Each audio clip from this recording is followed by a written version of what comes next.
We're here to show you the new fish hatchery on the Cattaraugus Territory. It's culturally important because the brook trout was here as long as our people have been. It's a true native species, and there's hardly any wild brook trout due to the pollution and the warm waters. What we're trying to do is reintroduce and maybe get them started again. Right now we have 5 holding tanks. Each will hold 500 fish.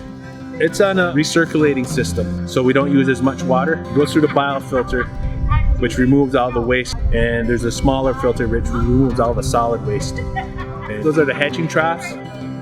The water will come from the reservoir tank, into the hatching jars. It'll agitate the eggs like in nature, and the eggs will hatch and they'll drop into the troughs. These are hatching trays.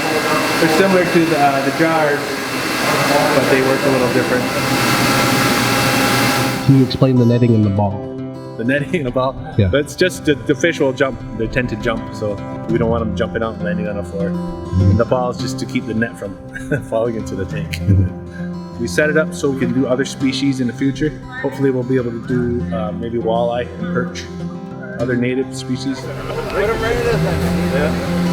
Everybody?